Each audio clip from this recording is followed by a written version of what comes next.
La puerta de metal chirrió como un lamento cuando mi hermana entró. No la reconocí de inmediato. Los moretones cubrían su rostro como un mapa de tortura, sus labios partidos sangraban aún, y sus ojos. Dios, sus ojos eran los de un animal atrapado en una jaula demasiado pequeña. Se dejó caer frente a mí, temblando, y susurró con voz quebrada: «Hermana, sálvame. Él me está destruyendo. Ya no puedo más». 8 años. Había pasado 8 años encerrada en este sanatorio mental porque me atreví a defender a mi hermana gemela de un acosador cuando éramos jóvenes. Me encerraron por colapso nervioso, por ser peligrosa, por tener tendencias violentas. Pero la verdad es que fui demasiado fuerte para un mundo que prefería a las mujeres calladas. Durante estos 8 años, mientras ella vivía mi vida robada en el mundo exterior, yo convertí mi cuerpo en acero. Cada flexión, cada golpe contra las paredes acolchadas, cada día de rabia contenida me forjó como espada afilada esperando salir de su vaina. Antes de continuar, necesito pedirte algo importante. Al final de esta historia, por favor dame una nota del 0 al 10 y dime desde qué país me estás viendo. Me ayuda muchísimo a seguir trayéndote historias como esta. Miré a mi hermana gemela, idéntica a mí hasta en el último detalle genético, y tomé su rostro magullado entre mis manos. Escúchame bien, le dije con una voz que no usaba hace años, una voz que había guardado como veneno en una botella. Vamos a intercambiar nuestras vidas. Yo voy a salir de aquí como tú, y tú te quedarás aquí como yo, descansando, recuperándote. ¿Y ese hombre que te hizo esto? Pagará 10 veces por cada lágrima que derramaste. Ella me miró con una mezcla de esperanza y terror. No sabes de lo que es capaz. Rafael no es solo mi esposo, es el director de la empresa. Y su familia, su madre Pilar controla todo el dinero, decide qué comemos, qué vestimos, cuándo respiramos. Su hermana Marta me humilla frente a todos, roba el crédito de mi trabajo. Y su sobrino Hugo maltrata a nuestra hija Elena constantemente. Es un infierno del que no puedo escapar. Sonreí. Fue la primera sonrisa genuina en 8 años. Hermana, somos gotas de agua idénticas, pero hay una diferencia crucial: tú eres el agua mansa que se adapta al recipiente. Yo soy el tsunami que destruye todo a su paso. Durante estos 8 años me convertí en furia pura. Ese infierno que describes no sabe lo que le espera. Le corté el cabello exactamente como el mío, le enseñé mis gestos, mi forma de hablar más suave, más dócil. Intercambiamos ropa. Cuando los guardias vinieron para la ronda nocturna, ella estaba en mi cama, fingiendo dormir, y yo caminaba hacia la salida con sus papeles de visitante. Nadie notó nada. ¿Por qué lo harían? Éramos idénticas. En el taxi hacia su casa, revisé todo lo que me había contado. Rafael, su esposo y jefe, un hombre que usaba su poder para humillarla en público y golpearla en privado. Pilar, la suegra que controlaba cada peso que entraba a la casa, tratándola como sirvienta. Marta, la cuñada envidiosa que la saboteaba laboralmente. Y Hugo, el sobrino mimado de 14 años que acosaba a mi pequeña sobrina Elena de apenas 8 años. Hoy, me dije mientras el taxi avanzaba en la noche, la presa se convierte en cazadora. Llegué a la casa cerca de las 10 de la noche. Era una residencia grande en las afueras de la ciudad, el tipo de casa que grita: dinero de familia antigua. Las luces estaban encendidas. Entré con la llave que mi hermana me había dado, y lo primero que vi fue la cocina, sucia, con platos apilados del día anterior, restos de comida en el suelo. Escuché voces en el comedor. Risas. Me acerqué sigilosamente y lo que vi hizo que la rabia de 8 años hirviera más fuerte. Mi sobrina Elena, esa niña hermosa de ojos asustados, estaba de pie en una esquina mientras el adolescente Hugo le arrojaba pedazos de pan, riéndose. «Vamos, perrita, atrapa tu comida», decía el muchacho. Pilar y Marta estaban sentadas en la mesa, mirando la escena con indiferencia, comiendo tranquilamente su cena. «¿Qué demonios está pasando aquí?», dije con una voz que hizo que todos giraran sus cabezas. Mi voz no sonó como la de mi hermana. Sonó como un látigo cortando el aire. Pilar me miró con desprecio. «Oh, finalmente apareces. Tu hija necesita aprender modales. Hugo solo la está educando». Caminé lentamente hacia Elena y la tomé en mis brazos. Ella se aferró a mí temblando. Luego miré a Hugo directamente a los ojos. El chico intentó sostener mi mirada con arrogancia, pero algo en mis ojos lo hizo retroceder. Si vuelves a tocar a mi hija, le dije con calma helada, te arrancaré cada dedo con el que la tocaste. ¿Entiendes? No puedes hablarle así a mi nieto, gritó Pilar, levantándose de la silla. Dejé a Elena en el suelo suavemente y caminé hacia la cocina. Había una olla con guiso preparado para la cena. Lo probé. Estaba perfectamente sazonado, como mi hermana siempre cocinaba. Tomé el salero y vacié la mitad del contenido en la olla, revolví bien, y luego serví un plato generoso. Pilar, dije colocando el plato frente a ella, te preparé algo especial esta noche. Está salado como cada una de las humillaciones que le hiciste tragar a tu nuera durante años. Come. ¿Qué te pasa? ¿Estás loca?, dijo Marta, mirándome como si hubiera perdido la razón. Come, repetí, mi voz bajó una octava. O juro que te haré comerlo con mis propias manos. Pilar intentó levantarse, pero la empujé de vuelta a la silla con una fuerza que ella no esperaba. Sus ojos se abrieron con shock. La mujer que conocía como su nuera sumisa jamás la había tocado. Tomó la cuchara con manos temblorosas y probó el guiso. Hizo una mueca de asco. Sigue comiendo, ordené. Cada cucharada es un día de los 10 años que humillaste a alguien bajo tu techo. Mientras Pilar comía llorando por lo salado del guiso, Marta intentó escapar. La agarré del brazo y la estrellé contra la pared, no con violencia extrema, pero sí con la fuerza suficiente para quitarle el aire de los pulmones. ¿A dónde crees que vas, querida cuñada? Tú y yo tenemos que hablar sobre todas esas promociones que robaste, todos esos proyectos que firmaste con tu nombre cuando eran de mi hermana. Le di una bofetada. No fuerte, pero seca, limpia, con 10 años de rabia contenida. Eso es por cada vez que la humillaste en la oficina. Marta se tocó la mejilla roja, lágrimas corriendo por su rostro. ¿Quién eres tú?, susurró. Sonreí. Soy la versión de tu cuñada que ustedes crearon con su crueldad. Soy lo que pasa cuando empujas a alguien demasiado lejos. Soy su gemela, y vengo a cobrar cada deuda. Hugo había huido a su habitación. Elena se escondió detrás de mí, pero ahora ya no temblaba. Algo en sus ojos había cambiado. Había visto a alguien defendiéndola por primera vez en su corta vida. Escúchenme bien, dije mirando a las dos mujeres aterrorizadas frente a mí. Ustedes sembraron infierno en los brazos de mi hermana durante años. Ahora van a cosechar la tormenta. Las reglas han cambiado. Yo estoy al mando ahora, y si alguna de ustedes intenta algo, si vuelven a tocar a esta niña, si vuelven a respirar en dirección equivocada, conocerán un sufrimiento que las hará suplicar por misericordia que nunca llegará. El reloj marcaba las 11 de la noche. Rafael aún no había llegado. Esa noche solo había comenzado, y mi venganza apenas estaba calentando motores. Acosté a Elena en su habitación después de prepararle un baño caliente y darle la cena que debió haber tenido desde el principio. La niña me miraba con una mezcla de confusión y alivio. Mamá, eres diferente, susurró mientras la arropaba. Sí, mi amor, le dije acariciando su cabello. A veces las personas despiertan. A veces nos cansamos de ser pisoteadas. Ahora duerme tranquila. Nadie volverá a hacerte daño mientras yo esté aquí. Besé su frente y apagué la luz. Cuando cerré la puerta de su habitación, escuché el motor de un coche. Rafael había llegado. Bajé las escaleras lentamente, cada paso calculado. Pilar y Marta seguían en el comedor, inmóviles como estatuas de sal, procesando lo que había ocurrido. El sonido de llaves en la puerta principal, luego la puerta abriéndose con violencia. Rafael entró tambaleándose, oliendo a whisky barato y perfume de otra mujer. Típico. Mujer. ¿Dónde está mi cena?, gritó desde la entrada. Su voz era pastosa, arrastraba las palabras. Llegas tarde y ni siquiera. Se detuvo cuando me vio parada en medio de la sala. Entrecerró los ojos, tratando de enfocar.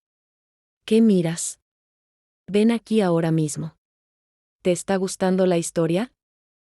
Si quieres saber cómo termina esta venganza, no olvides suscribirte al canal y activar la campanita para no perderte el desenlace.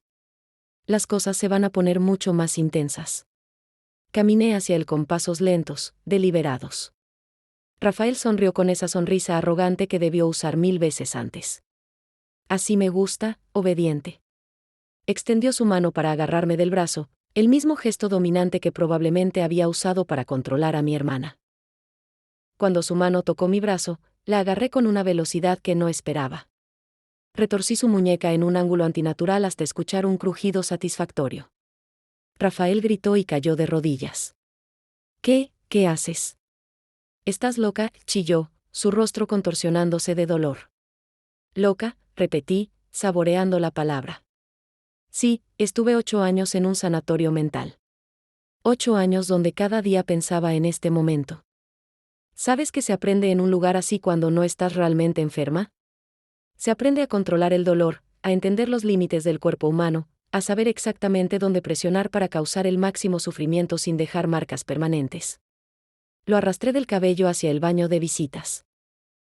Él intentó resistirse, pero los años de entrenamiento físico en el sanatorio me habían dado una fuerza que su cuerpo debilitado por el alcohol no podía igualar. Abrí la tapa del inodoro. Mi hermana me contó una historia interesante, dije mientras lo obligaba a arrodillarse frente al inodoro. Me contó sobre aquella vez que la arrastraste hasta aquí y metiste su cabeza en el agua porque había hablado de más en una reunión de trabajo. ¿Lo recuerdas, Rafael? Yo solo estaba disciplinándola. Ella necesitaba aprender su lugar, balbuceó, el terror finalmente quebrando su arrogancia. Aprender su lugar, eché su cabeza hacia el agua. 1 vez. 2 veces. 3 veces. Cada inmersión duraba exactamente 10 segundos. Lo suficiente para que sintiera que se ahogaba, no lo suficiente para causarle daño real. Cuando lo saqué la tercera vez, estaba tosiendo, escupiendo agua, llorando. Por favor, suplicó. Lo siento. No lo volveré a hacer. Tienes razón en eso, dije soltándolo. Cayó al suelo del baño, empapado y sollozando. No lo volverás a hacer porque tu reinado de terror terminó esta noche. Saqué mi teléfono del bolsillo. Durante años, mi hermana había sido cuidadosa. Había guardado evidencia.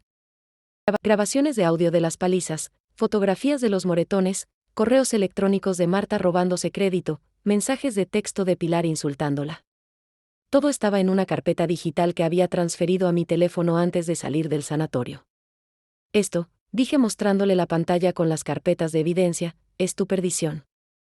Tengo aquí suficiente material para destruir tu carrera, tu reputación y mandarte a prisión por violencia doméstica agravada. ¿Ves este video? Es de hace 3 meses, cuando la golpeaste con un cinturón porque la cena estaba fría. ¿Y este? Es del año pasado, cuando la empujaste por las escaleras. Rafael se puso pálido. Incluso en su estado ebrio, entendía las implicaciones. Pero soy generoso, continué. Te voy a ofrecer un trato. Mañana a primera hora vas a ir al banco y transferir 600,000 pesos a la cuenta que te voy a proporcionar. Luego vas a firmar los papeles de divorcio que un abogado te entregará. Le dejarás la custodia completa de Elena a mi hermana, esta casa, y una pensión alimenticia mensual. A cambio, estos videos nunca verán la luz del día. 600,000. Estás demente. No tengo esa cantidad, protestó. Me agaché hasta quedar a su altura. Claro que la tienes. Sé exactamente cuánto ganas como director, cuánto tienes en inversiones, cuánto guardas en esa cuenta secreta que crees que nadie conoce. 600,000 o la cárcel. Tú eliges. Mi madre nunca lo permitirá. Ella controla las finanzas de la familia, dijo con un hilo de voz. Oh, sobre tu querida madre vamos a hablar ahora mismo, respondí levantándome. Espera aquí. Si te mueves, publico todo esto en las redes sociales de la empresa antes de que puedas parpadear. Regresé al comedor donde Pilar y Marta seguían sentadas, ahora completamente en silencio. El sonido de Rafael llorando en el baño había sido suficientemente claro para que entendieran que la dinámica familiar había cambiado para siempre. Pilar, dije sentándome en la cabecera de la mesa, el lugar que siempre había ocupado ella como matriarca. Tú y yo vamos a renegociar los términos de tu estancia en esta casa. Esta es mi casa, dijo con voz temblorosa pero intentando mantener algo de dignidad. Está a mi nombre. ¿Yo la compré cuándo? Está a nombre de la empresa familiar de la cual Rafael es el principal accionista, la interrumpí. Empresa que va a colapsar en escándalos si estos videos se hacen públicos. Empresa que perderá todos sus contratos gubernamentales cuando la prensa se entere de que el director golpea a su esposa. Así que técnicamente, cuando mi hermana se divorcie y tome su parte, esta casa será tanto de ella como tuya. Y algo me dice que no vas a querer vivir bajo el mismo techo con alguien que conoce todos tus secretos. Pilar abrió la boca para responder, pero la cerró inmediatamente. Durante años, continué, humillaste a mi hermana. La trataste como sirvienta, controlaste cada peso que gastaba, le negaste dinero para las necesidades básicas de su hija mientras derrochabas en tus caprichos. ¿Recuerdas cuando Elena necesitaba zapatos nuevos para la escuela y tú le dijiste que usara los viejos un mes más porque necesitabas comprarte esa cartera de diseñador? Pilar bajó la mirada. Desde mañana, dije con voz firme, tú vas a vivir en el cuarto de servicio. Vas a cocinar tu propia comida, lavar tu propia ropa, y mantenerte alejada de Elena. Cualquier palabra cruel, cualquier intento de recuperar tu posición de poder, y te echo de esta casa sin un peso. ¿Entendido? No puedes hacerme esto, susurró. ¿No puedo? Mírame. Me levanté y caminé hacia su habitación. Sabía exactamente dónde guardaba su ropa fina, sus joyas, sus pertenencias preciadas. Comencé a sacar todo y amontonarlo en el pasillo. Vestidos de seda, abrigos de piel, zapatos de diseñador. Todo al suelo. Detente. Esas cosas cuestan una fortuna, gritó Pilar corriendo detrás de mí. Exactamente el mismo valor que tenía la dignidad de mi hermana cuando la pisoteabas, respondí. Luego tomé una de sus blusas más caras y la rasgué por la mitad. Esto es por cada lágrima que le hiciste derramar. Pilar se derrumbó llorando. Ver a la matriarca todopoderosa reducida a una mujer sollozante en el suelo fue casi poético. Casi. Me volteé hacia Marta, que había permanecido callada todo este tiempo, probablemente esperando pasar desapercibida. No creas que te has salvado. Marta tragó saliva audiblemente. Mañana vas a ir a Recursos Humanos, dije acercándome a ella, y vas a confesar que has estado robándote el crédito del trabajo de tu cuñada durante los últimos 5 años. Vas a pedir que revisen cada proyecto que firmaste, y vas a admitir públicamente tu fraude profesional. Si no lo haces, tengo correos electrónicos donde te jactas con tus amigas de cómo usas a la tonta de tu cuñada para hacer tu trabajo. Los enviaré a toda la empresa, incluyendo al CEO. Me despedirán, dijo Marta con voz apenas audible. Deberían. Eres una fraude. Pero tal vez si muestras algo de humildad genuina, solo te degradarán. De cualquier forma, tu carrera de robar crédito ajeno terminó. El reloj marcaba la medianoche. Había pasado apenas 2 horas desde que entré a esta casa, pero el imperio de terror que esta familia había construido alrededor de mi hermana estaba cayendo ladrillo por ladrillo. Rafael salió del baño, mojado y derrotado. Pilar lloraba rodeada de su ropa destrozada. Marta temblaba en su silla. Hugo se había encerrado en su habitación, probablemente escuchando todo a través de la puerta. Esta es la nueva realidad, anuncié mirándolos a todos. Ustedes crearon un monstruo al romper a mi hermana. Y ese monstruo soy yo, su gemela idéntica que ustedes no sabían que existía. Durante los próximos días, van a cumplir cada una de mis demandas. Van a reparar el daño que hicieron. Y van a aprender lo que se siente ser el débil bajo el control del fuerte. Subí las escaleras hacia la habitación principal. Necesitaba dormir. Mañana sería un día largo arreglando los papeles legales, asegurando las transferencias de dinero, y consolidando este cambio de poder. Pero por esta noche, había logrado lo que vine a hacer. Antes de cerrar la puerta de la habitación, eché un último vistazo al desastre en el piso de abajo. Ustedes sembraron sufrimiento durante años, dije en voz alta para que todos me escucharan. Ahora cosechen la tormenta que crearon. Bienvenidos al infierno que le hicieron vivir. Y esto apenas comienza. El amanecer llegó con una luz dorada que contrastaba cruelmente con la oscuridad que había caído sobre esta familia. Me desperté a las 6 de la mañana, mi cuerpo todavía funcionando con el horario rígido del sanatorio. 8 años de rutina no se borran en una noche. Me duché, me vestí con uno de los trajes más elegantes que encontré en el closet, y bajé a la cocina. Para mi sorpresa, Pilar ya estaba allí, preparando café con manos temblorosas. Había dormido en el cuarto de servicio como le ordené, y sus ojos hinchados delataban una noche sin sueño. Buenos días, Pilar, dije con una dulzura falsa que hizo que se estremeciera. Qué considerado de tu parte preparar el desayuno. Asegúrate de que sea nutritivo. Elena necesita ir a la escuela bien alimentada. Algo que aparentemente olvidabas cuando estabas a cargo. Elena bajó poco después, aún con cara de sueño. Cuando me vio, corrió hacia mí y me abrazó. Buenos días, mamá, dijo, y había algo diferente en su voz. Seguridad. Calidez. Cosas que probablemente no había sentido en mucho tiempo. Buenos días, mi amor, respondí abrazándola fuerte. Hoy va a ser un gran día. Vas a ir a la escuela con la cabeza en alto, y si alguien te molesta, quiero que me lo digas inmediatamente. ¿Entendido? Ella asintió, sonriendo. Era una sonrisa pequeña pero genuina. Rafael bajó poco después, luciendo peor que la noche anterior. Los efectos de la resaca combinados con el trauma de lo ocurrido lo habían convertido en una sombra patética del hombre arrogante que entró anoche. Evitó mi mirada completamente. Rafael, dije mientras untaba mantequilla en el pan de Elena, espero que no hayas olvidado tu tarea de hoy. El banco abre a las 9. Te espero de vuelta aquí a las 10 con el comprobante de transferencia. El abogado llegará a las 11 con los papeles de divorcio. Firma sin leerlos si quieres, o léelos detenidamente. El resultado será el mismo. Yo, necesito hablar con mi abogado primero, murmuró él. Dejé el cuchillo sobre la mesa con un golpe seco que hizo que todos saltaran. No.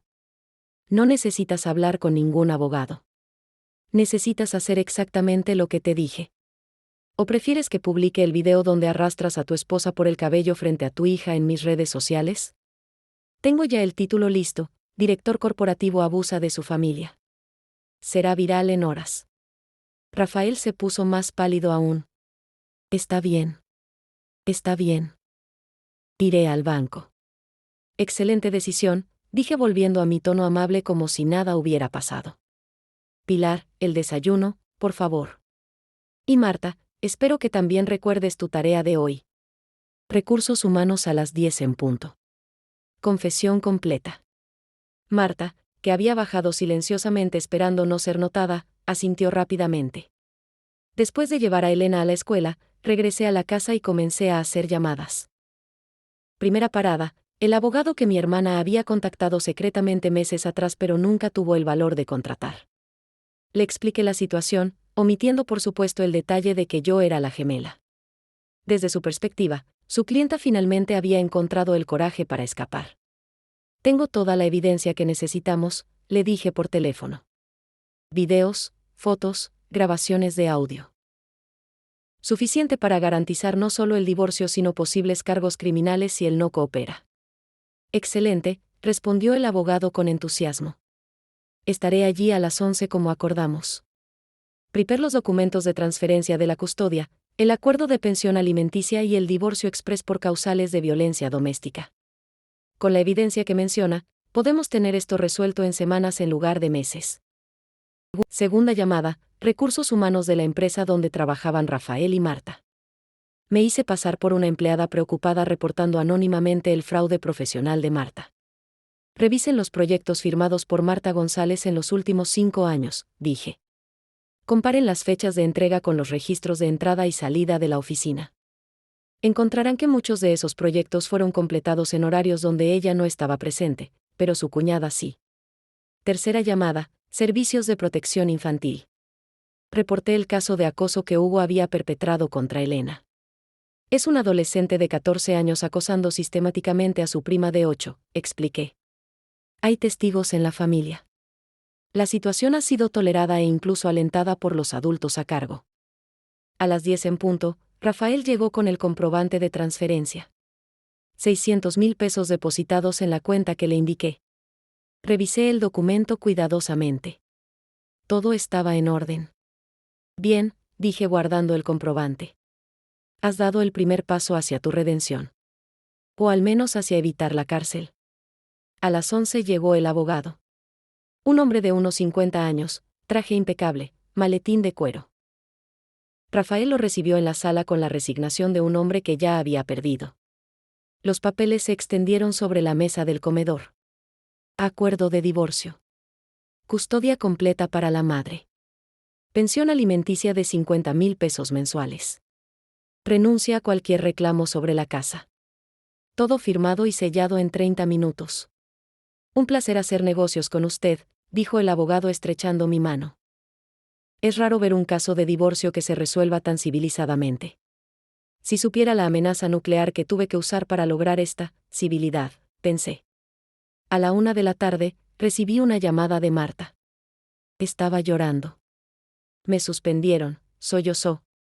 Van a investigar todos mis proyectos. Mi carrera está destruida. No, le dije fríamente.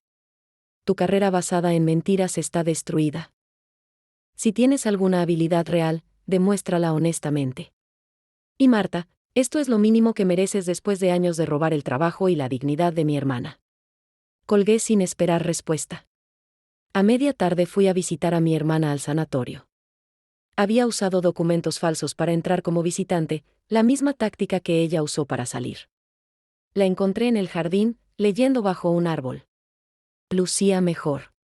El descanso le estaba haciendo bien. Hermana, dije sentándome junto a ella. Tengo noticias. Le conté todo. La confrontación de anoche, las amenazas, las firmas de hoy. Sus ojos se llenaron de lágrimas, pero esta vez eran lágrimas de alivio. ¿De verdad hiciste todo eso por mí?, preguntó con voz quebrada. No solo por ti, respondí tomando su mano. Por Elena. Por todas las mujeres que sufren en silencio. Y porque alguien tenía que hacer pagar a esos monstruos por lo que hicieron. ¿Y ahora qué?, preguntó. Ahora descansas aquí 2 semanas más. Te recuperas completamente. Mientras tanto, yo termino de limpiar el desastre de tu vida. Cuando salgas, tendrás una casa propia, dinero en el banco, el divorcio firmado, y la custodia completa de tu hija. Y yo volveré a ser la loca del sanatorio que nadie recuerda. No eres loca, dijo abrazándome. Eres la hermana más valiente que alguien podría pedir. Esa noche, de regreso en la casa, convoqué una reunión familiar. Pilar, Rafael, Marta y Hugo, todos sentados en la sala. Elena estaba en su habitación, protegida de esta conversación. Voy a ser clara sobre las nuevas reglas. Comencé caminando frente a ellos como fiscal ante los acusados. Rafael, mañana entregas tu renuncia a la empresa. Inventas cualquier excusa, problemas de salud, quieres explorar nuevas oportunidades, lo que sea. Pero te vas antes de que el escándalo de Marta salpique hasta ti. ¿Renunciar? He trabajado 20 años en esa empresa, protestó débilmente. Deberías haber pensado en eso antes de convertir tu hogar en un campo de tortura, respondí con frialdad. Buscarás otro trabajo, uno donde no tengas subordinadas a quienes maltratar. Y cada peso que ganes, el 30% irá directamente a la manutención de Elena, además de la pensión acordada. Me volteé hacia Hugo, que había permanecido cabizbajo todo el tiempo. Tú, jovencito, empezarás terapia la próxima semana. Terapia psicológica obligatoria para trabajar esa crueldad que has desarrollado. Y si vuelves a dirigirle la palabra a Elena sin su permiso explícito, te enviaré a un internado militar. ¿Crees que soy dura? Espera a ver cómo son los sargentos con los niños mimados que nunca han escuchado un no. Hugo asintió rápidamente, el terror evidente en sus ojos.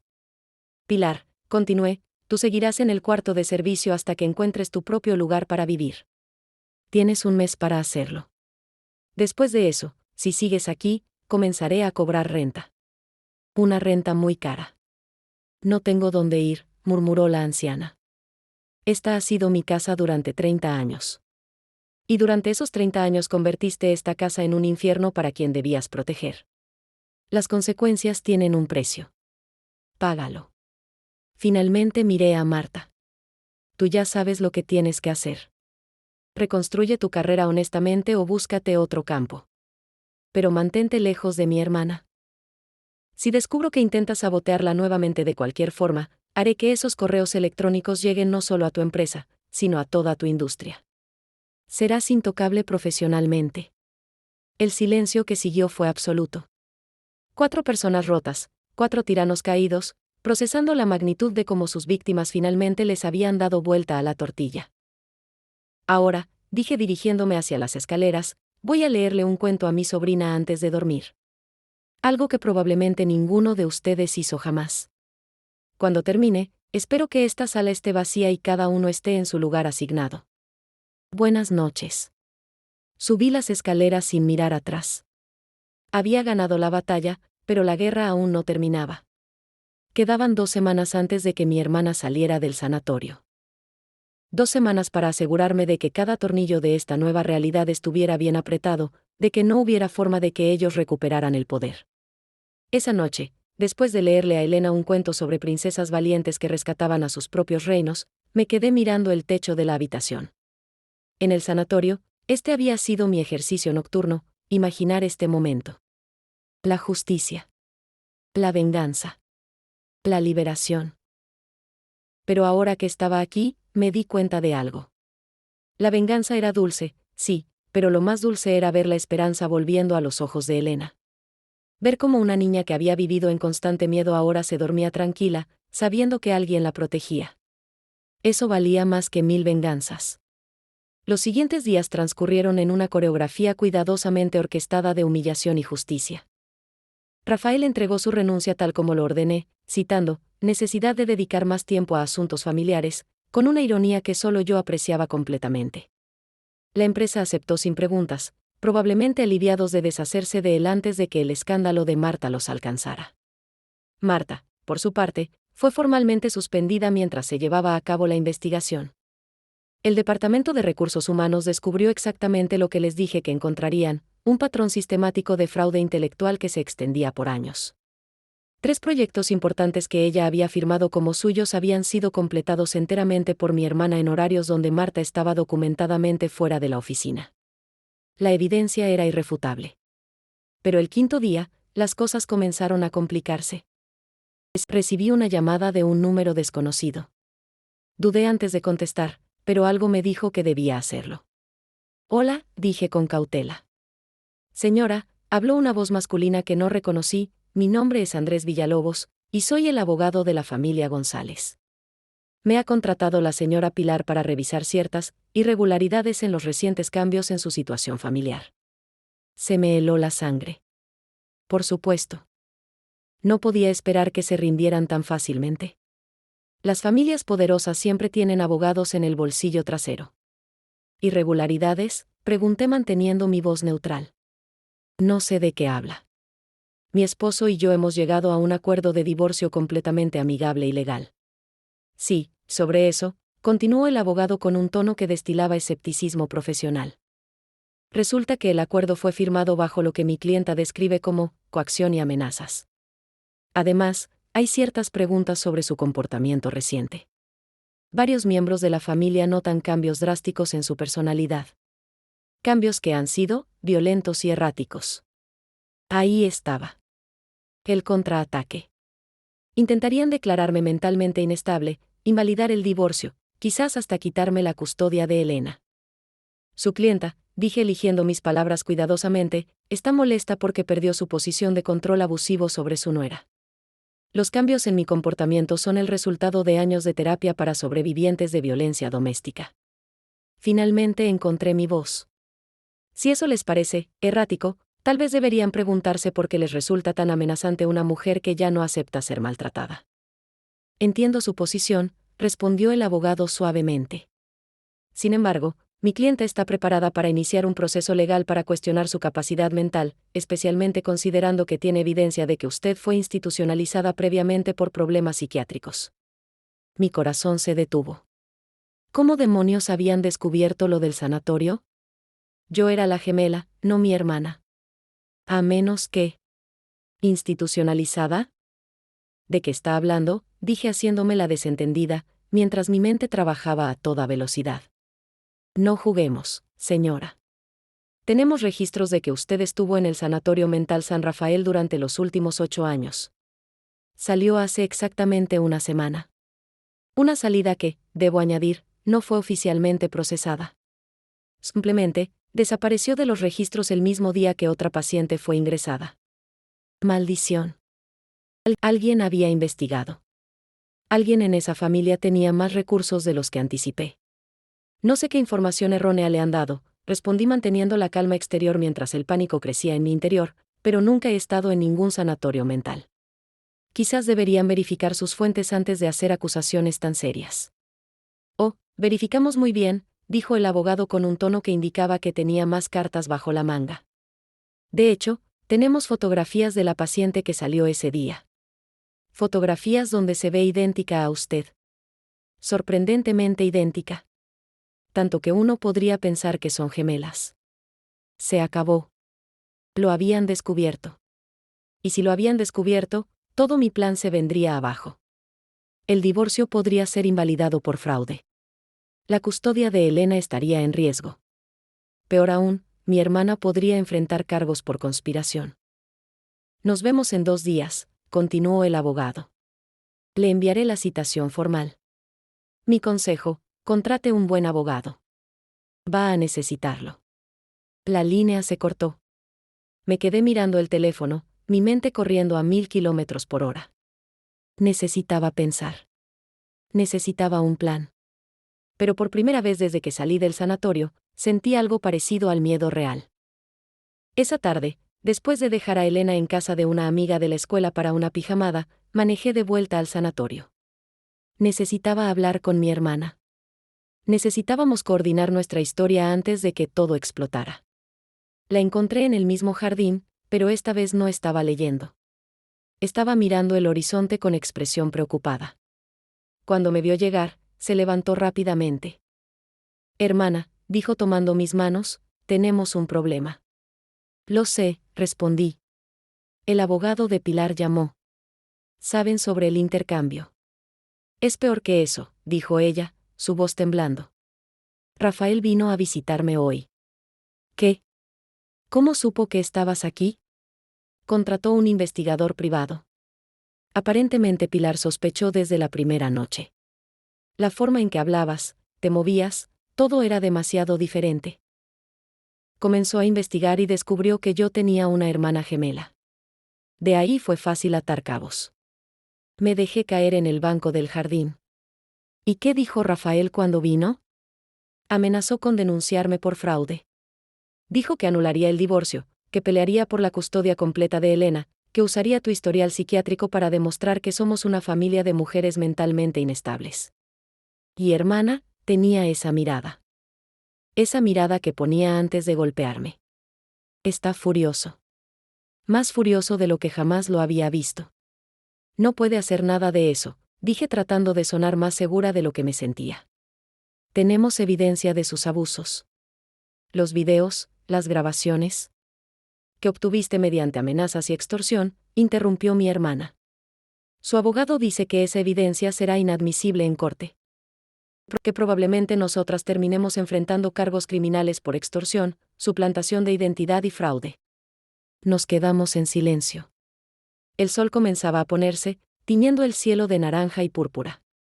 Hermosos colores para un momento tan oscuro. Hay algo más, dijo mi hermana después de un largo silencio. Rafael me ofreció un trato. ¿Qué clase de trato?, pregunté, aunque ya tenía una idea y no me gustaba nada. Dijo que si tú desapareces, si vuelves al sanatorio y te quedas allí permanentemente, él dejará caer todas las acusaciones legales. Permitirá el divorcio, me dejará la custodia de Elena, incluso mantendrá la pensión. Pero solo si tú sales completamente de nuestras vidas. Para siempre. Está intentando separarnos, dije sintiendo la rabia crecer nuevamente en mi pecho. Sabe que juntas somos peligrosas. Separadas somos vulnerables. Lo sé, dijo mi hermana con lágrimas corriendo por sus mejillas. Pero hermana, si esto va a juicio, podríamos perder todo. Podría perder a Elena. Podrían mandarte de vuelta al sanatorio de todas formas, pero esta vez con cargos criminales. Al menos con su oferta, salvas algo. ¿Salvo algo? ¿Rendirme ante el abusador? ¿Dejar que él gane después de todo? Escupí las palabras con veneno. No él ganando, dijo mi hermana tomando mi rostro entre sus manos. Yo ganando mi libertad, mi hija, mi vida. Eso es lo que importa. Tu sacrificio no será en vano. No, dije con firmeza apartándome. No voy a rendirme. No después de llegar tan lejos. Tiene que haber otra forma. ¿Cuál? ¿Cuál es esa otra forma?, preguntó desesperada. Me quedé pensando. Repasando cada movimiento, cada pieza del tablero. Rafael tenía abogados, dinero, conexiones. Nosotras teníamos, ¿qué? Evidencia que podría ser inadmisible, una historia de suplantación de identidad que nos hacía ver como las criminales, y mi historial de 8 años en un sanatorio mental. Pero teníamos algo más. Teníamos la verdad. Y teníamos a alguien que ellos habían olvidado completamente, Elena. La niña, dije repentinamente. Elena es la clave. ¿Qué? No. No vamos a meter a mi hija en esto, dijo mi hermana alarmada. Ya está metida en esto, respondí. Ha estado metida en esto toda su vida. Es testigo de años de abuso. Su testimonio, el testimonio de una niña de 8 años describiendo cómo su padre golpeaba a su madre, cómo su abuela la humillaba, cómo su primo la acosaba, eso es evidencia que ningún juez puede ignorar. Los niños no mienten sobre esas cosas, y los tribunales lo saben. Mi hermana se quedó callada, procesando la idea. Además, continué, mi mente trabajando cada vez más rápido, tenemos algo más que no habíamos considerado. El investigador privado que Rafael contrató tuvo que haber violado múltiples leyes de privacidad para acceder a los registros médicos del sanatorio. Esos registros están protegidos por confidencialidad médico-paciente. Si los usa en corte, podríamos contrademandar por violación de privacidad. Y ganar. ¿Estás segura de eso?, preguntó mi hermana con un destello de esperanza en sus ojos. 70% segura, admití. Pero es mejor que el 0% de posibilidades que tenemos si me rindo ahora. ¿Y si perdemos? ¿Y si todo sale mal? La miré directamente a los ojos. Entonces al menos habremos peleado. Al menos Elena verá que su madre no se rindió ante sus abusadores. Esa lección vale más que cualquier acuerdo legal. Mi hermana respiró profundo y asintió lentamente. Está bien. Pero necesitamos el mejor abogado que podamos conseguir. No podemos pelear esto solos. Ya sé exactamente a quién llamar, dije sacando mi teléfono. Había visto suficientes programas de televisión en el sanatorio durante los últimos 8 años. Uno en particular se había quedado grabado en mi mente, un documental sobre una abogada especializada en casos de violencia doméstica y custodia de menores. Una mujer que se había hecho famosa por ganar casos imposibles. Su nombre era Natalia Ruiz, y según las noticias, no había perdido un solo caso en 5 años. Era hora de poner a prueba esa racha. La oficina de Natalia Ruiz estaba en el piso 25 de un edificio corporativo en el centro de la ciudad. Llegué sin cita previa, con los videos, grabaciones y documentos que mi hermana había recolectado durante años. La recepcionista intentó detenerme, pero yo simplemente pasé junto a ella. Disculpe, señora, no puede entrar así, gritó la recepcionista, pero yo ya había abierto la puerta de la oficina principal. Natalia Ruiz estaba detrás de su escritorio, revisando documentos. Era una mujer de unos 40 años, cabello oscuro recogido en un moño perfecto, traje negro impecable, ojos afilados que me evaluaron en un segundo. Salí hace 2 semanas de un sanatorio mental después de 8 años, dije sin preámbulo, intercambié mi identidad con mi hermana gemela que sufría violencia doméstica severa, extorsioné a su exesposo por 600,000 pesos usando evidencia de sus abusos, y ahora su familia me está demandando por fraude, suplantación y extorsión. Necesito la mejor abogada de la ciudad, y según mis investigaciones, esa es usted. Natalia me miró durante un largo momento. Luego se recostó en su silla y sonrió. No era una sonrisa amable. Era la sonrisa de un tiburón oliendo sangre en el agua. Siéntese, dijo señalando la silla frente a su escritorio. Esto va a ser interesante. Le conté todo. Cada detalle desde el momento en que mi hermana entró al sanatorio hasta la amenaza del abogado de Pilar. Natalia tomó notas meticulosas, ocasionalmente interrumpiendo para hacer preguntas específicas. Cuando terminé, se quedó en silencio varios minutos, revisando sus notas. Su caso es jurídicamente complejo, dijo finalmente, pero emocionalmente simple.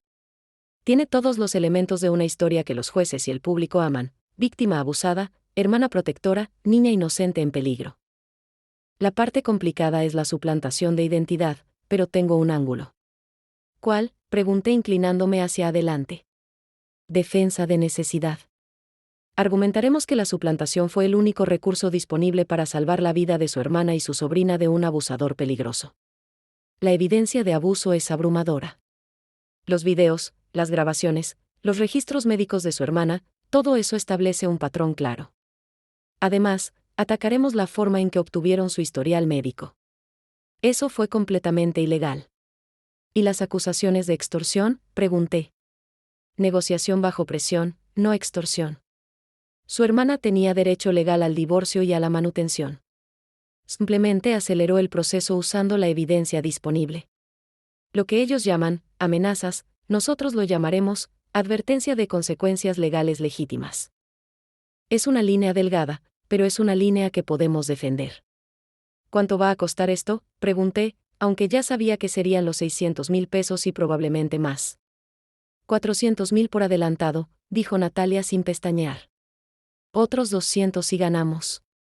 Considerando que su hermana acabó de recibir 600,000, creo que es un precio justo por su libertad y la custodia de su hija.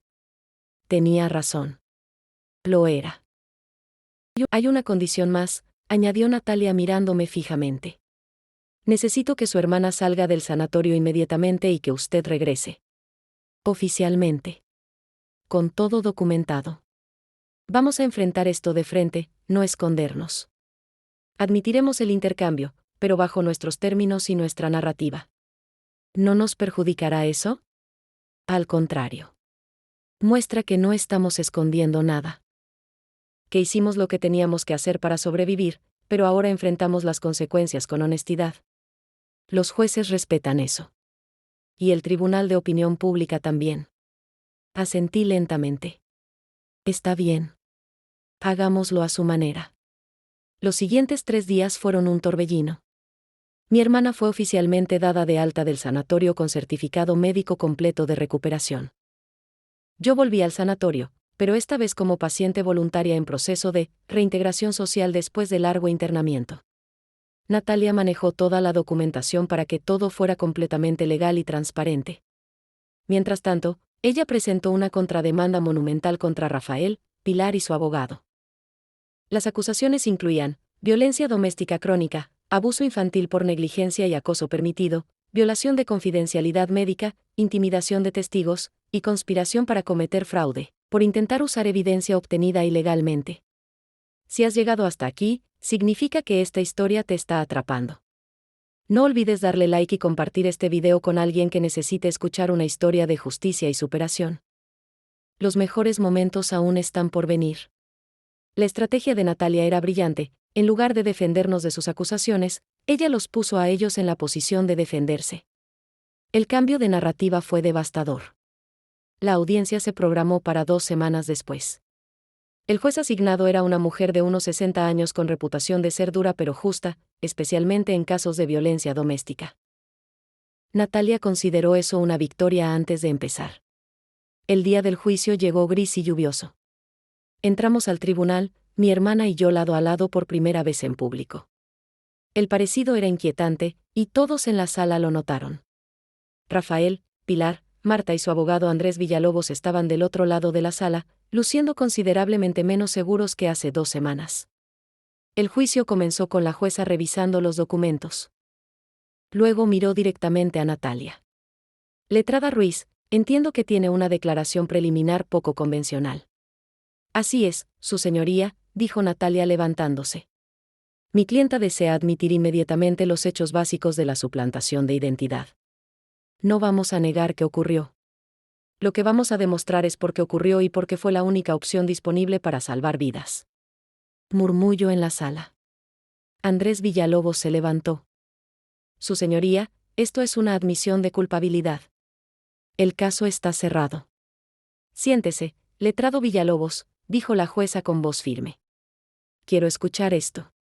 Letrada Ruiz, proceda. Natalia presentó primero la evidencia de abuso. Los videos se proyectaron en la pantalla grande de la sala.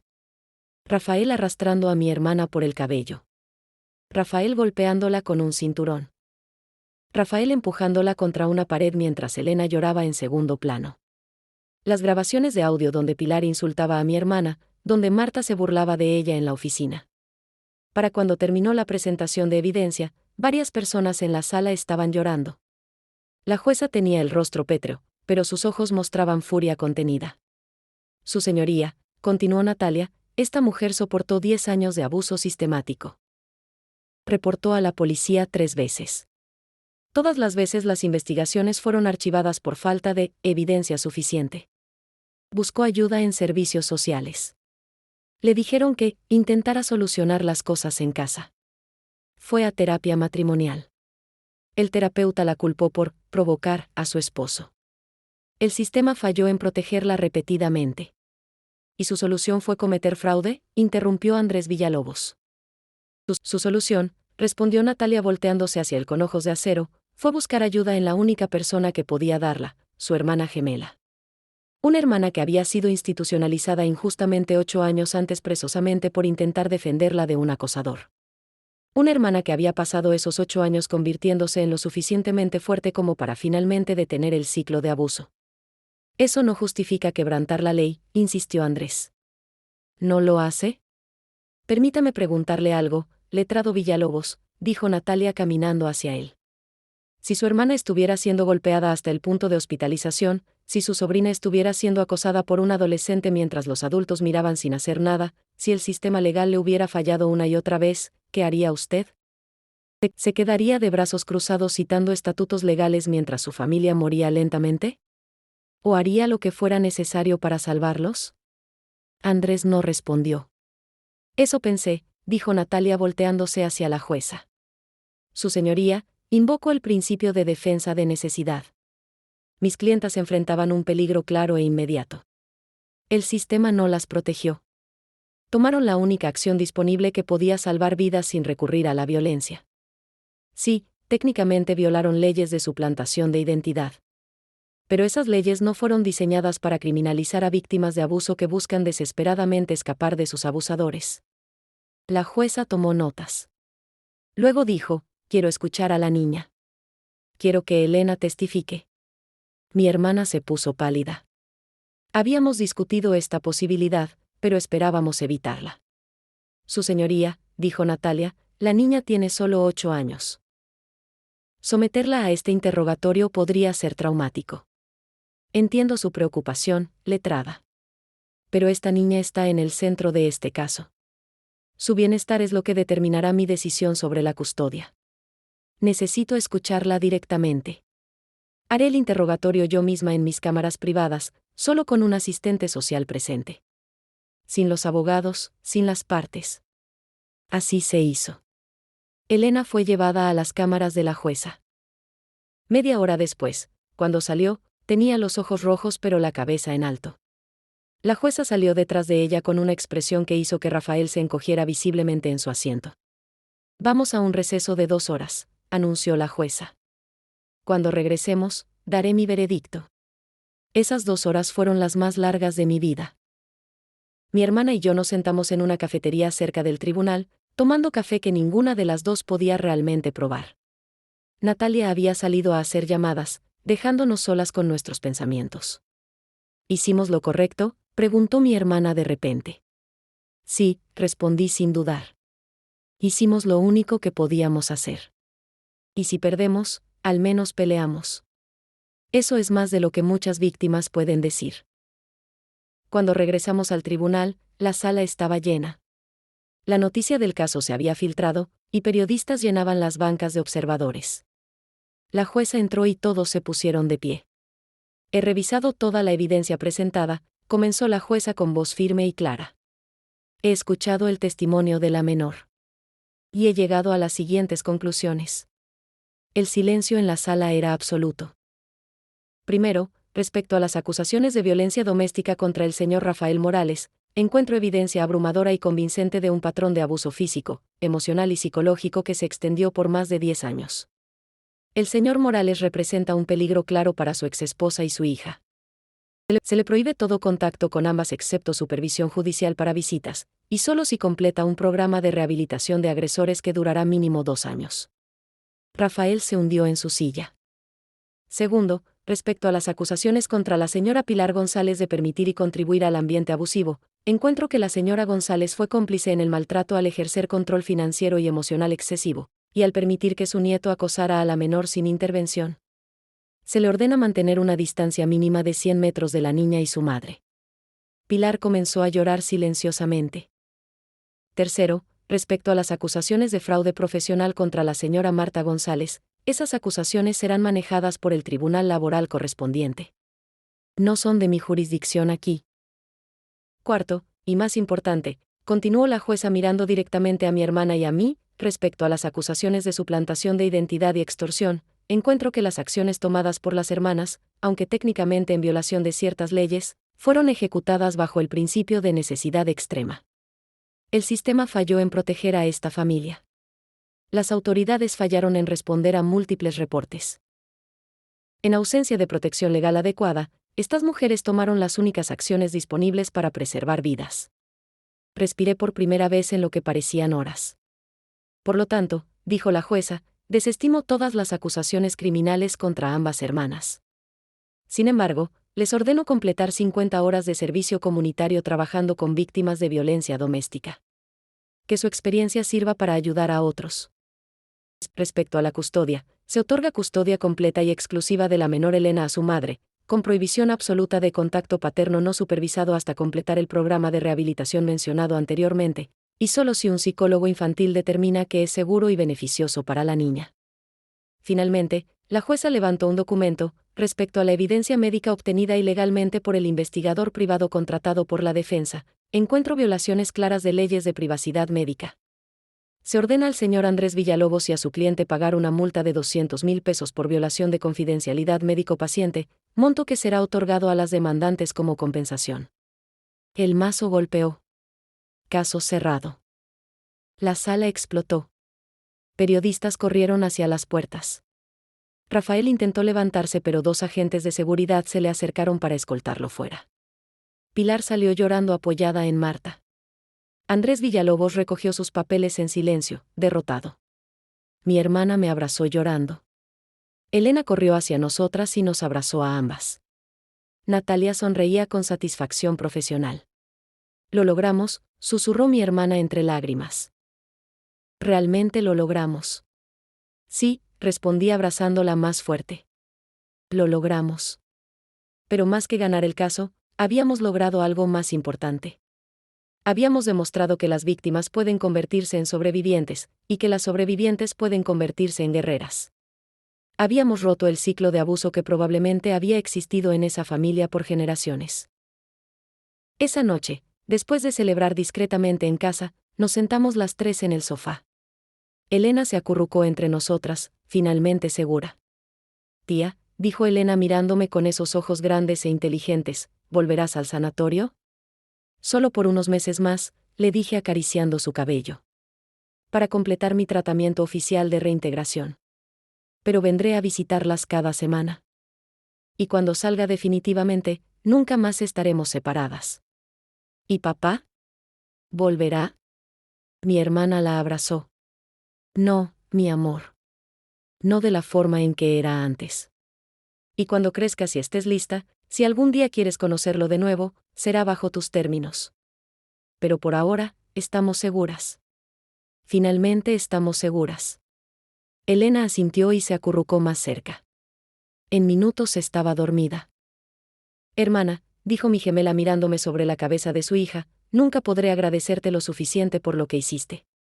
No tienes que agradecer nada, respondí. Somos gotas idénticas del mismo océano. Cuando una de nosotras sufre, ambas sangramos. Y cuando una de nosotras pelea, ambas ganamos. Así es como siempre debió ser. Nos quedamos así hasta el amanecer, 3 generaciones de mujeres que habían sobrevivido al infierno y salido del otro lado más fuertes.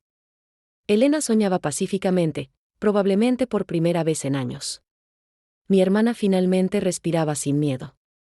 Y yo había encontrado propósito más allá de la rabia que me sostuvo durante 8 años en ese sanatorio. Habíamos convertido el dolor en poder. La victimización en victoria. La desesperación en dignidad. El sol de la mañana entraba por las ventanas de nuestra nueva casa. Una casa que compramos juntas, mi hermana y yo, en un barrio tranquilo lejos de los fantasmas del pasado. Elena tenía ahora 13 años, y la niña asustada que conocí aquella primera noche se había convertido en una adolescente segura, inteligente y compasiva. Me desperté temprano, como siempre. Algunos hábitos del sanatorio nunca desaparecen completamente. Pero ahora, en lugar de despertar en una celda fría, desperté en una habitación luminosa con cortinas que yo misma elegí. Bajé a la cocina donde mi hermana ya estaba preparando el desayuno. 5 años habían sido buenos con ella.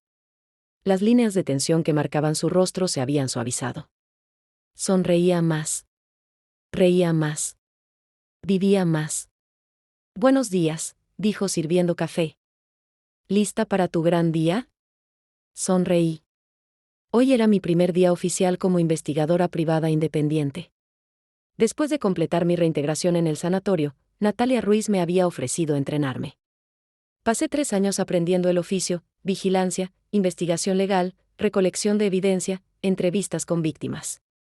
Y ahora, finalmente, estaba lista para abrir mi propia práctica. Lista, respondí tomando el café. ¿Nerviosa? Tal vez un poco. Pero después de todo lo que pasamos, esto parece fácil. Elena bajó corriendo las escaleras, ya vestida con su uniforme escolar. Tía, ¿es cierto que hoy abres tu oficina? Así es, cariño, dije revolviéndole el cabello. Eso es genial. Vas a ayudar a muchas personas, dijo Elena con esa seriedad que a veces mostraba, una madurez ganada a través del sufrimiento temprano pero transformada en empatía. Después de dejar a Elena en la escuela, mi hermana me acompañó a mi nueva oficina. Era pequeña pero luminosa, en un segundo piso sobre una cafetería. El letrero en la puerta decía, Investigaciones Torres, especializada en casos de violencia doméstica. Es perfecta, dijo mi hermana mirando alrededor. Lo es, coincidí. ¿Y tú, cómo van las cosas en tu trabajo? Después del juicio, mi hermana había retomado su carrera. Con Marta fuera del camino y su talento finalmente reconocido, había ascendido rápidamente. Ahora era gerente de proyectos, ganaba bien, y lo más importante, trabajaba en un ambiente que la respetaba. Excelente, respondió. De hecho, tengo noticias. ¿Recuerdas a Fernando, el ingeniero del que te hablé? La miré con curiosidad. ¿El que siempre te pregunta sobre tu día y te trae café? Ella se sonrojó ligeramente. Sí, ese. Me invitó a cenar. Y acepté. Sonreí ampliamente. Hermana, eso es maravilloso. Te mereces ser feliz. Te mereces ser amada de la forma correcta. Tengo miedo, admitió. Miedo de volver a confiar. Miedo de elegir mal otra vez. Tomé sus manos. El miedo es normal. Pero no dejes que Rafael te robe también tu futuro. Ya te robó suficiente. Este Fernando, si es un buen hombre, lo sabrás. Y si no lo es, ahora tienes las herramientas para salir antes de que sea tarde. Aprendiste. Creciste. Ya no eres la misma mujer vulnerable de hace 5 años. Ella asintió, los ojos húmedos. Tienes razón. ¿Y tú, qué hay de ti? ¿Algún interés romántico? Me reí. Hermana, acabo de salir oficialmente de un sanatorio mental hace 2 años. Estoy enfocada en mi carrera por ahora. El amor puede esperar. Primero necesito encontrarme completamente a mí misma. Esa tarde, recibí mi primera clienta. Una mujer joven, no más de 25 años, entró a mi oficina con esa mirada que reconocí inmediatamente. La mirada de alguien que ha sido golpeado demasiadas veces, que ha llorado demasiadas noches, que ha perdido la esperanza pero aún tiene suficiente chispa para buscar ayuda. Mi nombre es Ana, dijo con voz temblorosa. Mi novio me golpea. Llevo 2 años con él y cada vez es peor. Intenté dejarlo 3 veces, pero siempre me encuentra. Siempre me convence de volver. Y tengo miedo de que un día me mate. Me senté frente a ella, y por un momento vi a mi hermana hace 5 años. Vi a todas las mujeres que sufren en silencio, atrapadas en ciclos que parecen imposibles de romper. Ana, dije con voz firme pero cálida, viniste al lugar correcto.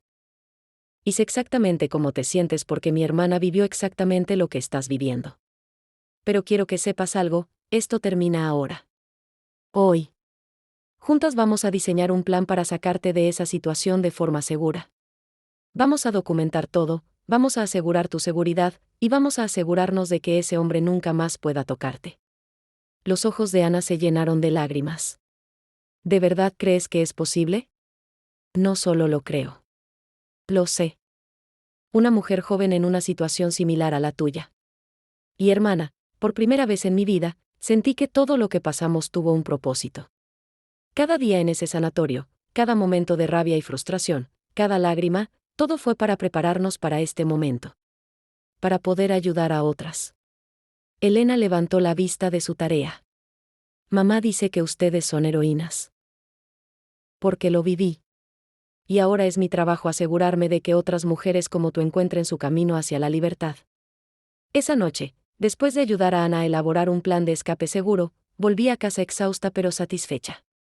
Mi hermana estaba preparando la cena mientras Elena hacía tarea en la mesa del comedor. ¿Cómo fue tu primer día?, preguntó mi hermana. Perfecto, respondí. Tuve mi primera clienta. Dice que salvaron no solo a nuestra familia sino que ahora salvarán a muchas más. No somos heroínas, dije sentándome junto a ella. Solo somos mujeres que nos negamos a seguir siendo víctimas.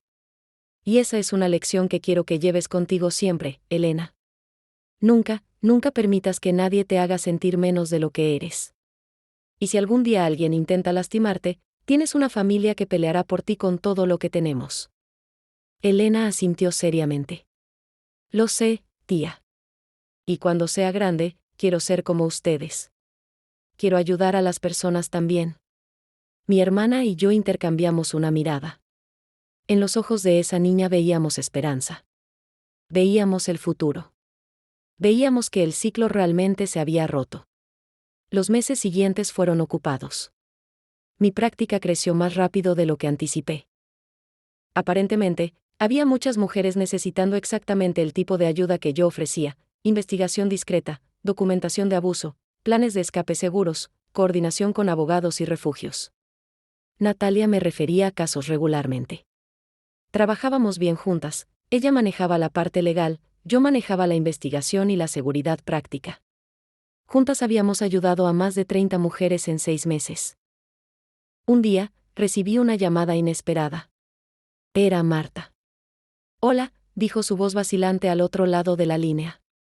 Sé que probablemente no quieras hablar conmigo, pero necesito disculparme. En persona, si es posible. Dudé. Pero algo en su voz me hizo aceptar. Nos encontramos en una cafetería neutral. Marta llegó luciendo muy diferente de la mujer arrogante que conocí hace 5 años. Su ropa era más simple, su maquillaje menos ostentoso. Parecía humilde. Gracias por venir, dijo sentándose frente a mí. No merecía que aceptaras verme. No, concordé directamente. No lo merecías. Pero estoy aquí de todas formas. ¿Qué quieres? Disculparme. Realmente disculparme. No con excusas o justificaciones. Lo que le hice a tu hermana fue imperdonable. La traté horriblemente por años. Le robé su trabajo, su dignidad, su paz mental. Y lo hice porque era fácil, porque podía, porque era una cobarde que necesitaba sentirse superior a alguien. ¿Y qué cambió?, pregunté, mi voz aún fría pero curiosa. Perder todo, respondió Marta. Me despidieron, obviamente. Nadie en la industria quería contratarme después del escándalo. Tuve que empezar desde cero. Trabajé como asistente administrativa por 2 años, ganando una fracción de lo que solía ganar. Y cada día, cada humillación que sufrí, pensaba, esto es lo que tu cuñada sintió por años por tu culpa. Fue devastador. Pero necesario. ¿Y ahora? Ahora trabajo honestamente. Tengo un trabajo modesto pero me lo gané con mi propio esfuerzo. Voy a terapia 2 veces por semana trabajando en mis problemas de inseguridad y necesidad de validación. Y he estado queriendo contactar a tu hermana por años para disculparme, pero me daba demasiado miedo. Así que empiezo contigo. La miré durante un largo momento. buscando señales de manipulación, de falsedad. Pero solo vi remordimiento genuino. No puedo perdonarte en nombre de mi hermana, dije finalmente. Ese no es mi perdón para dar. Pero puedo decirte que ella está bien. Está feliz. Está sanada. Y si realmente quieres disculparte, tendrás que hacerlo directamente con ella. No te puedo prometer que te perdone, pero puedo darle tu mensaje. Marta asintió, lágrimas corriendo por su rostro. Gracias. Es más de lo que merezco. Esa noche le conté a mi hermana sobre el encuentro. Ella se quedó pensativa por mucho tiempo. Parte de mí quiere seguir odiándola, dijo finalmente. Pero otra parte de mí está cansada de cargar ese peso. Si ella realmente cambió, si realmente está trabajando en ser mejor persona, entonces tal vez merece una oportunidad de disculparse. No significa que tenga que perdonarla inmediatamente, pero al menos puedo escucharla. Y así lo hizo. Un mes después, Marta y mi hermana se encontraron. Fue una conversación larga, a veces dolorosa, pero necesaria. No se convirtieron en amigas, probablemente nunca lo harían, pero alcanzaron algo parecido a la paz. En cuanto a Rafael, completó su programa de rehabilitación después de 2 años. Solicitó visitas supervisadas con Elena. Después de mucha consideración y varias sesiones con el psicólogo infantil de Elena, se permitieron visitas mensuales de 1 hora en un centro supervisado. Elena tenía sentimientos encontrados. No lo odio, me dijo una noche. Es mi padre y parte de mí siempre lo amará. Pero tampoco confío en él. Y está bien sentir ambas cosas, ¿verdad? Completamente bien, le aseguré. Los sentimientos son complicados, especialmente cuando se trata de familia. Lo importante es que estás segura, que tienes opciones, y que nadie está forzándote a nada. Rafael mismo era diferente. Las terapias y la pérdida de todo lo que tenía habían cambiado algo en él. No era el hombre que conocí esa primera noche. Era más callado, más humilde, más consciente. Nunca sería padre del año, pero al menos ya no era un monstruo. Pilar murió en su sueño 1 año después del juicio. Mi hermana asistió al funeral, no por Pilar, sino por cerrar ese capítulo. Me contó que fue tranquilo, pequeño. Que Pilar había vivido sus últimos meses sola en un apartamento pequeño, la mayoría de sus amigos del círculo social la habían abandonado cuando el escándalo se hizo público. Sentí lástima por ella al final, me dijo mi hermana. Pero no culpa. Ella eligió su camino. Eligió la crueldad sobre la compasión. Y murió sola como resultado. Hugo, sorprendentemente, fue quien mostró el cambio más dramático. La terapia obligatoria realmente funcionó con él. Ahora con 19 años, estudiaba psicología y trabajaba como voluntario con niños en riesgo. Incluso se disculpó formalmente con Elena, una disculpa que ella aceptó cautelosamente. Las personas pueden cambiar, me dijo Elena después de esa disculpa. No todos lo hacen. Pero algunos sí. Y creo que está bien darles la oportunidad de demostrarlo. Sabía más allá de sus años, esa niña. En cuanto a mi hermana y Fernando, la relación floreció. Él era todo lo que Rafael no era, paciente, amable, respetuoso. No apuraba nada. Dejaba que mi hermana marcara el ritmo. Y lentamente, ella aprendió a confiar de nuevo, a amar de nuevo, a ser vulnerable sin miedo. Los vi juntos en una cena familiar y la forma en que él la miraba, era pura adoración sin posesión. La forma en que ella sonreía con él, era felicidad sin ansiedad.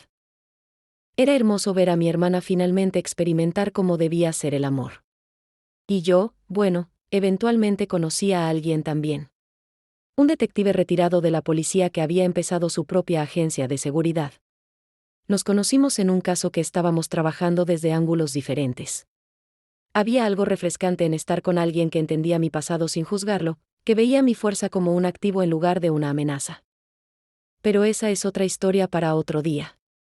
Lo importante es esto: 5 años después de aquella noche cuando intercambié lugares con mi hermana, cuando salí de ese sanatorio con fuego en el corazón y venganza en la mente, habíamos construido algo hermoso de las cenizas de nuestro trauma. No era solo que habíamos sobrevivido. Era que habíamos florecido. Mi hermana tenía una carrera exitosa, una relación saludable, una hija próspera. Elena se había convertido en una adolescente segura que sabía su valor. Y yo había encontrado mi propósito, mi vocación, mi forma de convertir el dolor en algo productivo. Habíamos tomado lo peor que la vida nos había dado y lo habíamos transformado en combustible para construir algo mejor. Esa noche, mientras cenábamos las tres juntas como hacíamos todas las noches, Elena hizo una pregunta: tía, si pudieras volver atrás y cambiar todo lo que pasó, ¿lo harías? ¿Elegirías no haber estado en el sanatorio, no haber tenido que pelear así? Pensé en la pregunta cuidadosamente. Pensé en los 8 años perdidos. En la rabia y el dolor. En las noches oscuras y los días más oscuros aún. Pero luego pensé en dónde estábamos ahora. Pensé en las 30 mujeres que había ayudado a escapar de situaciones abusivas. Pensé en mi hermana sonriendo sin miedo. Pensé en Elena creciendo fuerte y segura. Pensé en todas las vidas que habíamos tocado, todos los ciclos que habíamos roto. No, respondí finalmente. No cambiaría nada. Porque todo eso nos trajo aquí. Nos hizo quienes somos. Y quienes somos ahora, somos imparables. Mi hermana levantó su copa de vino. Por ser imparables. Elena levantó su jugo. Por romper ciclos. Levanté mi copa. Por convertir el dolor en poder, la victimización en victoria, y la desesperación en dignidad.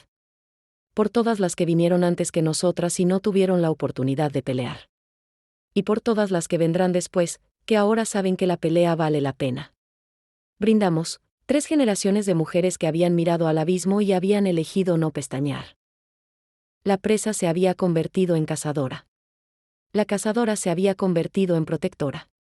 Y la protectora se había convertido en símbolo de que incluso en los momentos más oscuros, cuando todo parece perdido, cuando el sistema falla y los monstruos parecen invencibles, siempre hay una forma de pelear de vuelta. Siempre hay una forma de ganar. Y siempre, siempre vale la pena intentarlo. Ahora sí, llegó tu momento. Dame tu calificación del 0 al 10 en los comentarios y dime desde qué país me estás viendo. Si esta historia te movió, si te hizo sentir algo, compártela. Tal vez haya alguien en tu vida que necesite escucharla. Alguien que necesite saber que hay esperanza después del abuso. Que la justicia es posible. Que las víctimas pueden convertirse en victoriosas. Suscríbete para más historias de superación, justicia y venganza bien merecida. Y recuerda, nunca eres demasiado débil para ser fuerte. A veces solo necesitas a la persona correcta que te recuerde el poder que siempre tuviste dentro. Somos gotas idénticas del mismo océano de sobrevivientes.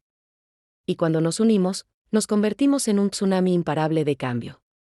Nos vemos en la próxima historia.